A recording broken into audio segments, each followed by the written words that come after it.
এই উদাহরণটা পরীক্ষায় আসবে, দেখ। He was very tired, he was very tired, full stop, he could not walk, could not walk আসবেই। এই ধরনের গ্রামার। দেখ, এই গ্রামারটা যদি আমি জয়েনিং করতে চাই তাহলে কি করতে হবে, একটা কথা মাথায় রাখবি সবসময়। কি বলছি, চোখ কান খোলা রাখ, বোর্ডের দিকে তাকা। কোশ্চিন আর আনসার তোলার জন্য পড়তে আসিস নি, এখানে কি জন্য এসেছিস, কিভাবে করতে হয় টেকনিকটা জানতে এসেছিস। বুঝা গেল? প্র্যাকটিস মানে কি, কায়দা কৌশল, সেটা তোরা জানতে এসেছিস। হাসবি না। ভেরি কথা ভেরি তুলে দিয়ে আমরা কি ব্যবহার করবো, টি ডবল ও টু, সবসময় মাথায় রাখবি। এটা গ্রামার না আসুক, এইরকমই যদি কোনো আসে তাহলে আমরা ভেরি তুলে দিয়ে কি ব্যবহার করবো, টি ডবল ও টু। আর কুড নটের পরিবর্তে কি ব্যবহার করবো, টু। মাথায় ঢুকলো প্রত্যেকের?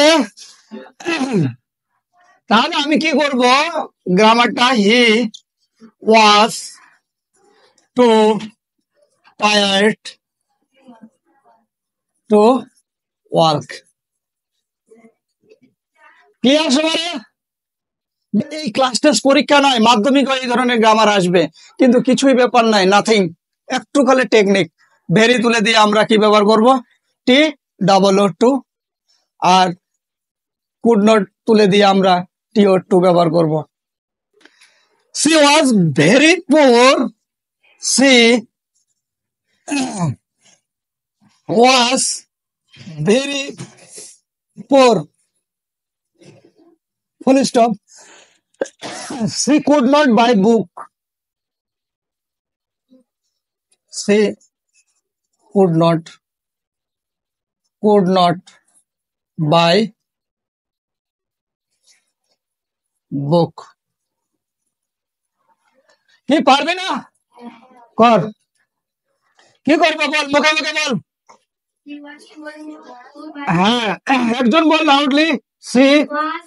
সি ওয়াজ ভেরি উঠে গিয়ে আমরা কি ব্যবহার করবো, টি ডবল ও টু, তাই না?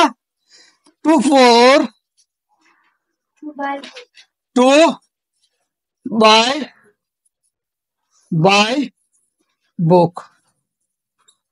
এখান থেকে আরেকটা জিনিস শিখবো, আমরা দুটো সেন্টেন্সকে একটা সেন্টেন্স করছি, কিন্তু আমরা স্প্লিটিং কিভাবে করব, এটা আবার উচ্চ মাধ্যমিকে গিয়ে পাবি। এটা আবার উচ্চ মাধ্যমিকে গিয়ে পাবি। স্প্লিটিং মানে কি, ভাঙা। জয়েনিং মানে কি, জয়েন্ট করা। বুঝতে পারলি? এটাই আমি তোদেরকে দেখাচ্ছি। দেখ, এই যে এই সেন্টেন্সটা তোদের দিয়েছে, বলবে তোমরা এটা স্প্লিটিং করো, মানে কি ভাঙো। তাহলে কি লিখবো আমরা, এখান থেকে ঘুরাই লিখলে কি হবে, সি ওয়াজ, টি ডবল এর পরিবর্তে কি লিখবো, ভেরি ফোর। ঠিক আছে? তারপরে কি লিখবো, সি বাই টু এর পরিবর্তে কি লিখবো আমরা, কুড নট বাই বুক। দেখ, একসঙ্গে দুটা শিখে গেলে কিভাবে স্প্লিটিং করতে হয়, ভাঙতে হয়, কিভাবে জয়েনিং করতে হয়। এটা পারবি না? হ্যাঁ, এটাও পেরে যাবে, কোনো ব্যাপারই না। কায়দাগুলো জানলে আমরা অবশ্যই পাবো, তাই না?